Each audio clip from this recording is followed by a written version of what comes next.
মাননীয় chief election commissioner সাহেবের সাথে আমাদের একটি পূর্বনির্ধারিত মিটিং ছিল এবং সেই মিটিংয়ে আমরা দেশের নির্বাচন, সার্বিক রাজনৈতিক পরিস্থিতি, জাতীয় পার্টির অবস্থান সবকিছু নিয়ে আমরা আমাদের অবস্থান তুলে ধরেছি। আমরা একটা অংশগ্রহণমূলক ইলেকশন চাই, একটি সুষ্ঠু নির্বাচন চাই, একটি ফেয়ার নির্বাচন চাই।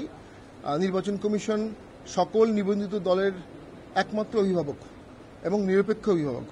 সংবিধান অনুযায়ী তারা সংবিধানবদ্ধ একটি কমিশন এবং তারা স্বাধীন, সংবিধান অনুযায়ী সম্পূর্ণভাবে স্বাধীন এবং রাষ্ট্র তাদেরকে সমস্ত জনসম্পদ দিতে বাধ্য এবং তারা যে আইন টাইনগুলো করবে সেগুলো কোথাও চ্যালেঞ্জ হবে না এবং সরকারের অন্য সমস্ত অর্গান নির্বাচন কমিশনকে সহায়তা করতে বাধ্য থাকবে।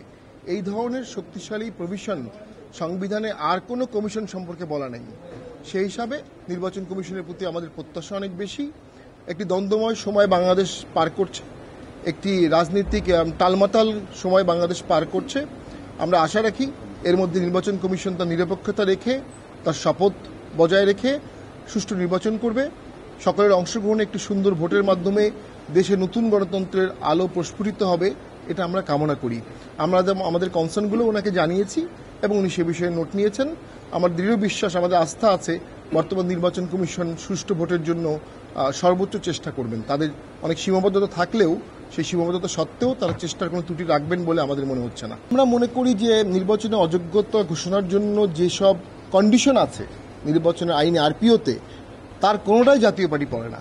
যদি জাতীয় পার্টি নির্বাচনে অযোগ্য ঘোষণার ক্রাইটেরিয়ায় না পড়ে তাহলে জাতীয় পার্টিকে কেন নির্বাচনে অযোগ্য ঘোষণা করা হবে? আর নির্বাচন মানেই তো সকল দলের অংশগ্রহণ, বহু মত, বহু দল। জাতীয় পার্টিকে নিয়ে যে নিষিদ্ধ করার দাবি তোলা হচ্ছে, আমি এটা খুব দুঃখজনক।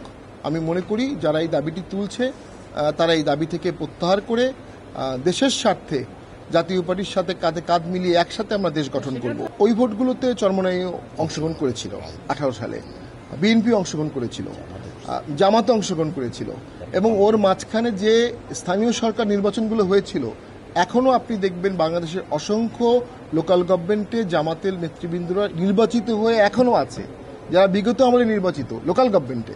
তাহলে লোকাল গভর্নমেন্টে অংশগ্রহণ করেছেন কিন্তু 24 সালের জাতীয় নির্বাচনে অংশগ্রহণ করেননি।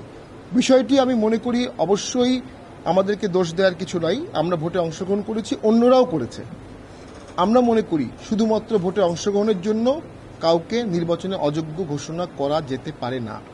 এটা গণতন্ত্রের জন্য ক্ষতিকারক, এটা দেশের অন্তর্বর্তীমূলক রাজনীতির জন্য ক্ষতিকারক এবং লেভেল প্লেইং ফিল্ডের জন্য ক্ষতিকারক।